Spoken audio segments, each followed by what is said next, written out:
నమస్తే. తెలంగాణ రాష్ట్రంలో ఎంపీ ఎన్నికల వేళ రాజకీయ పరిణామాలు అయితే మారుతున్నటువంటి పరిస్థితి. ముఖ్యంగా ఖైరతాబాద్ ఎమ్మెల్యే కాంగ్రెస్ పార్టీలోకి వెళ్ళి కాంగ్రెస్ పార్టీకి సంబంధించినటువంటి సికింద్రాబాద్ ఎంపీ అభ్యర్థిగా ఇప్పుడైతే ఉన్నటువంటి పరిస్థితి అయితే కనబడుతూ ఉంది. మనతో పాటుగా ఖైరతాబాద్ ఇన్ఛార్జ్ బీఆర్ఎస్ సీనియర్ నాయకులు మన్నె గోవర్ధన్ రెడ్డి ఉన్నారు. సార్ నమస్తే. మీరు చాలా కష్టపడ్డారు. దాదాపు తెలంగాణ ఉద్యమం కానివ్వండి, ఆ తర్వాత తెలంగాణ రాష్ట్రం వచ్చిన తర్వాత నుంచి కూడా చాలా కష్టపడుతున్నటువంటి పరిణామాలు కనబడుతూ ఉన్నాయి. మీరు కాదనుకొని కూడా ఖైరతాబాద్ ఎమ్మెల్యే టికెట్ని దానం నాగేందర్కి ఇస్తే ఇప్పుడు దానం నాగేందర్ ఎమ్మెల్యే గెలిచిన తర్వాత పార్టీ మారినటువంటి పర్యవసనం అసలు మారాల్సినటువంటి అవసరం ఏమొచ్చింది దానం నాగేందర్కి? దానం నాగేందర్ అంటేనే అవకాశవాది. ఆయన అధికారం ఎక్కడ ఉంటే అక్కడ పోతాడు. ఆయనకు కన్నతల్లి లాంటి కాంగ్రెస్ పార్టీని మోసం చేసి టీడీపీలోకి పోయిండు, మళ్ళీ టీడీపీని మోసం చేసి కాంగ్రెస్లోకి పోయిండు, కాంగ్రెస్లో అధికారం రాగానే కాంగ్రెస్లోకి పోయిండు, మళ్ళీ కాంగ్రెస్తోనే మంత్రి పదవి తీసుకొని గ్రేటర్ ప్రెసిడెంట్ తీసుకొని అన్ని పదవులు అనుభవించి అన్ని ఆర్థికంగా రాజకీయంగా అన్ని పదవులు అనుభవించి కూడా ఆయన మళ్ళీ బీఆర్ఎస్ పార్టీలో పోతే మళ్ళీ రాజకీయ భవిష్యత్తు ఉంటుందని చెప్పి మళ్ళీ బీఆర్ఎస్ పార్టీ ఖాళీలు మొక్కి బీఆర్ఎస్ పార్టీలో రావడం జరిగింది. వచ్చిన తర్వాత గౌరవ ముఖ్యమంత్రి అప్పుడు మాజీ ముఖ్యమంత్రి కేసీఆర్ గారు నిజంగా బీసీ నాయకుడు, బీసీ ఒక 4 సార్లు ఎమ్మెల్యేగా పోటీ చేసింది కదా, కొంచెం పెద్ద నాయకుడు అని చెప్పేసి గౌరవించి ఆయన తెలంగాణ ద్రోహి, నిజంగా చెప్తున్నా తెలంగాణ ద్రోహి, తెలంగాణ వాదులను కొట్టిన వ్యక్తి, అడ్వకేట్లని, బీసీలని, బడుగు బలగైన వర్గాలని, ఎస్సీలని అందరినీ కట్ట తీసుకొని విద్యార్థులందరూ కొట్టిన వ్యక్తి. అయినా కూడా అన్నీ మర్చిపోయి అప్పుడు మాజీ ముఖ్యమంత్రి కేసీఆర్ గారు టికెట్ ఇవ్వడం జరిగింది. 2 సార్లు 2018లో 2023 2 సార్లు ఎమ్మెల్యేగా అవకాశం ఇవ్వడం జరిగింది. అన్ని విధాలుగా ఆదుకొని మంచి ఎమ్మెల్యే గెలవడం జరిగింది. అయినా కూడా ఇంకా బుద్ధి మారకుండా మళ్ళీ కాంగ్రెస్ పార్టీ అధికారం రాగానే మళ్ళీ కాంగ్రెస్ పార్టీకి పోవడం జరిగింది. ఆయన ఓన్లీ అవకాశవాది, ఓన్లీ ఆయనకు కావాల్సింది అధికారం, భూ కబ్జాలు, సెటిల్మెంట్లు, అవి తప్ప ఇంకా వేరే పని ఉండదు. ప్రజల కొరకు, ప్రజల శ్రేయస్ కొరకు, లేకపోతే కాన్స్టిట్యున్సీ అభివృద్ధి కొరకు పోయిందండి. చెప్పకూడదు చెప్పాడు కనీసం నోట్లోకి వెళ్ళి, కానీ అది వాస్తవం కూడా కాదు. ఓన్లీ ఆయన అభివృద్ధి గురించి లేదు, కబ్జాలు పెట్టాలి, ఇంకేమైనా భూములను కనబడితే ఆక్యుపై చేసుకోవాలి, అధికార పార్టీ అండగా ఉంటే బాగుంటుందని చెప్పి ఉద్దేశంతో పోయిండు. ఈరోజు నమస్తే తెలంగాణ పేపర్ రావడం జరిగింది. దాదాపు ఆయన ఇంటి పక్కన 700 గజాలు కబ్జా పెట్టినట్టే. మొన్నటిదాకా అంటే కాంగ్రెస్ పార్టీలో జైన్ కాకముందుకు 700 గజాలు గవర్నమెంట్ ల్యాండ్ అని చెప్పి బోర్డు పెట్టారు. ఆయన కాంగ్రెస్ పార్టీ చేయగానే ఆ బోర్డు తీసేసారు. అక్కడ ఎంఆర్ఓ గారు నడితే అని చెప్తారంటే క్లియర్గా అది ఆయన ఓన్లీ టెంపరీ వాడుకుంటుందని చెప్తారు. సిగ్గుండాలి కిందనే అసలు అధికారులకు కానీ రాజకీయ నాయకులు కానీ కొంచెం బుద్ధి ఉండాలి.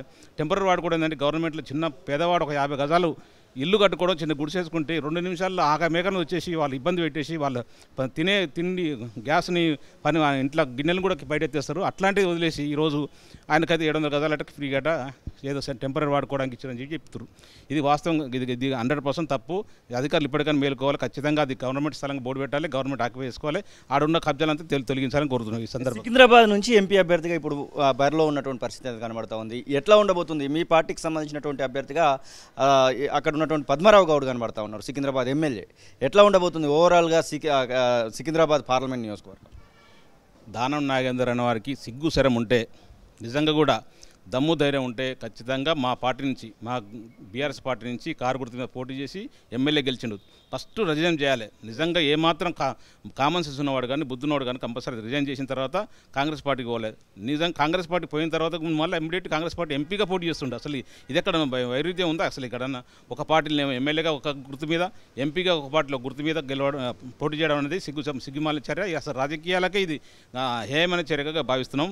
నిజంగా కూడా సికింద్రాబాద్ లోక్సభ పరిధిలో చూస్తే బీజేపీకి, బీఆర్ఎస్కి మాత్రమే ఉంటుంది. కాంగ్రెస్ పార్టీ దానం నాగేంద్ర 3వ ప్లేస్ పోవడానికి 100% గ్యారంటీ. ఎందుకంటే ఆయన వ్యక్తిత్వం అందరూ తెలుసు. సికింద్రాబాద్లో ఆయన తెలియని వ్యక్తి లేడు.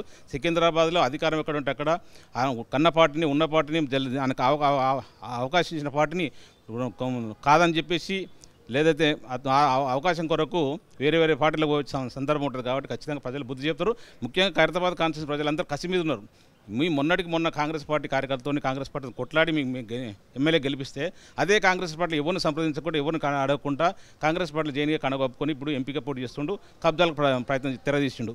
ఇప్పుడు ఖైరతాబాద్ ప్రజలు ఎంత కసిగా ఉందంటే ఎప్పుడు ఎలక్షన్ వస్తాయి, రేపు వస్తాయి, ఎల్లుండి వస్తాయి, ఎలక్షన్ వస్తాయా ఆయన ఖచ్చితంగా బుద్ధి చెప్పాలి. ఇట్లాంటి రాజకీయ అవకాశవాదులకు ఊసరవెల్లిలో ఖచ్చితంగా రాజకీయ బుద్ధి చెప్పాలని చెప్పి ప్రజలు వేచి చూస్తున్నాం, మేము కూడా వేచి చూస్తున్నాం. మీరు ఖైరతాబాద్ ఇన్ఛార్జిగా కనబడతా ఉన్నారు. మీరు ఎట్లా ఉండబోతుంది అనుకుంటున్నారు? వచ్చేటువంటి ఎలక్షన్స్లో మళ్ళీ మీ అధినేత మొండి చేయిస్తారా, లేకుంటే మన్నె గోవర్ధన్ రెడ్డికి ఖచ్చితంగా అవకాశం వస్తుందనేటువంటి ఆశయమైన ఉందా? ఫస్ట్ చెప్పేది ఏంటంటే ఉద్యమ సమయం నుంచి నేనున్నా.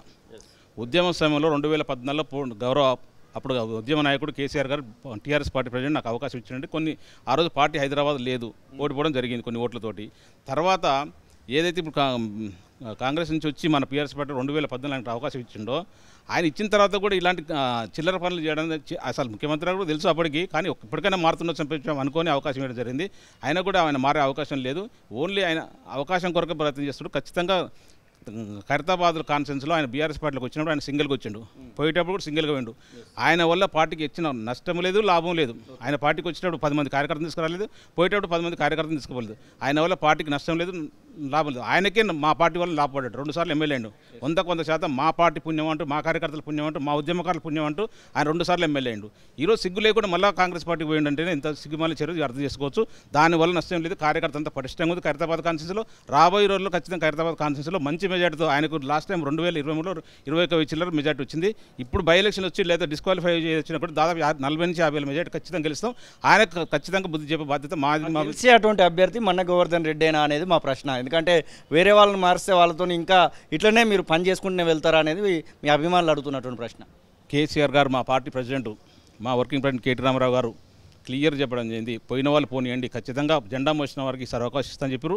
దాంట్లో నాకు అవకాశం వస్తుందని పూర్తి నమ్మకం ఉంది, పూర్తి అవకాశం కూడా ఉంది. మా కేటీ రామారావు గారు అండలు ఉన్నాయి, మన కేసీఆర్ గారు అండతో ఖచ్చితంగా నెక్స్ట్ డిస్క్వాలిఫై అయినా లేకపోతే రాబోయే ఎలక్షన్లు ఎప్పుడైనా ఇంకా 4 సంవత్సరాల తర్వాత ఎలక్షన్ వచ్చినా, ఎప్పుడు ఎలక్షన్ వచ్చినా ఖచ్చితంగా 100% మన్య గవర్నమెంట్కి అవకాశం వస్తుంది. నేను ఖచ్చితంగా గెలుస్తాను, ఖచ్చితంగా ప్రజలకు సేవ చేస్తాను.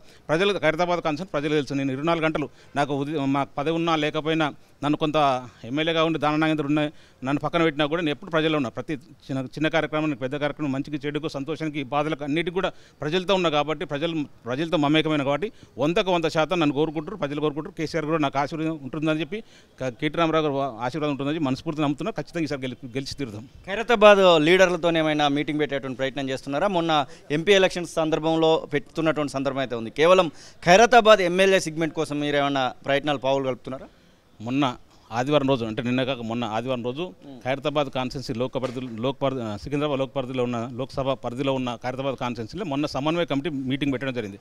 దాదాపు 150 మందితో మీటింగ్ పెట్టమని చెప్తే దాదాపు 400 to 500 మంది వచ్చారు.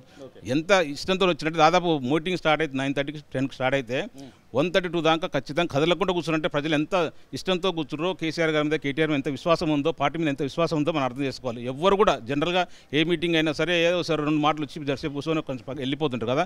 ఎవ్వరు కూడా ఒక సీట్ దగ్గర పక్క జరిగిన సందర్భం ఉంది. దాన్ని బట్టి ఖచ్చితంగా పీఆర్ఎస్ పట్ల నమ్మకం ఉంది, విశ్వాసం ఉంది. కేసీఆర్ గారు చేసిన అభివృద్ధిని గుర్తు చేసుకుని ఒక్కొక్కరు బాధపడుతున్నారు.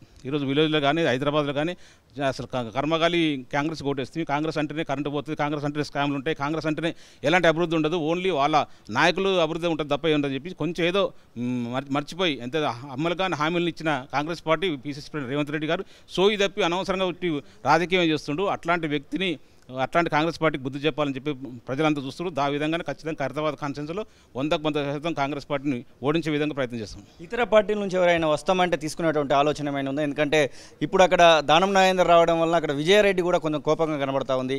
అలాంటి వాళ్ళు ఎవరైనా వస్తామంటే ఆహ్వానించడానికి మీ అధిష్టానంతో ఏమైనా చర్చలు జరగబోతున్నారు? కేసీఆర్ గారు క్లియర్గా, మా బీఆర్ఎస్ పార్టీ ప్రెసిడెంట్ క్లియర్ చెప్పడం జరిగింది.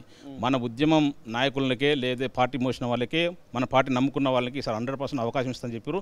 ఏ ఇతర పార్టీలు కూడా తీసుకుని ముచ్చట్లేదు. అవకాశం విజయారెడ్డి కూడా మా పార్టీలో 2 సార్లు కార్పొరేటర్ అయింది. అసలు ఆమెకు సంబంధం లేదు, పార్టీ ఉద్యమంతో కానీ ఆమెతో సంబంధం లేదు. 2015లో వచ్చింది, 2016లో కార్పొరేటర్ అయింది.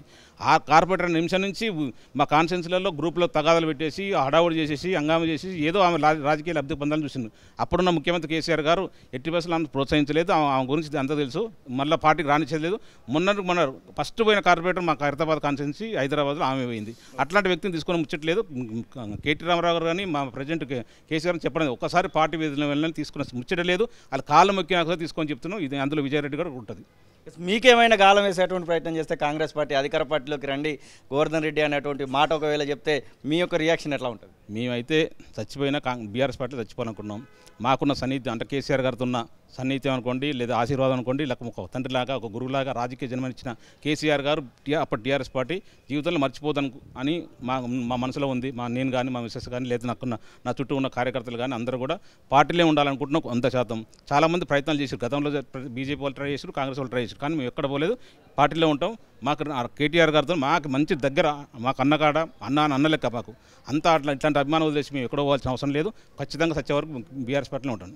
టికెట్స్ అనౌన్స్ ఏంటి? ఇప్పుడు ఎట్లాగో డిస్క్వాలిఫైయో లేకపోతే ఎంపీగా దానం నాగేందర్ గెలిచినటువంటి సందర్భం ఏదైనా వస్తే ఖచ్చితంగా ఖైరతాబాద్ సెగ్మెంట్ అయితే ఖాళీ అవుతుంది, ఎమ్మెల్యే సెగ్మెంట్. ఆ సందర్భంలో టికెట్ అనౌన్స్మెంట్ జరిగేటప్పుడు కూడా ఇదే మాటలు ఉంటాయా మీ దగ్గర? బీఆర్ఎస్ పార్టీ తరపున పోటీ చేసిన ఎమ్మెల్యే గారు 100% డిస్క్వాలిఫై అవుతాడు.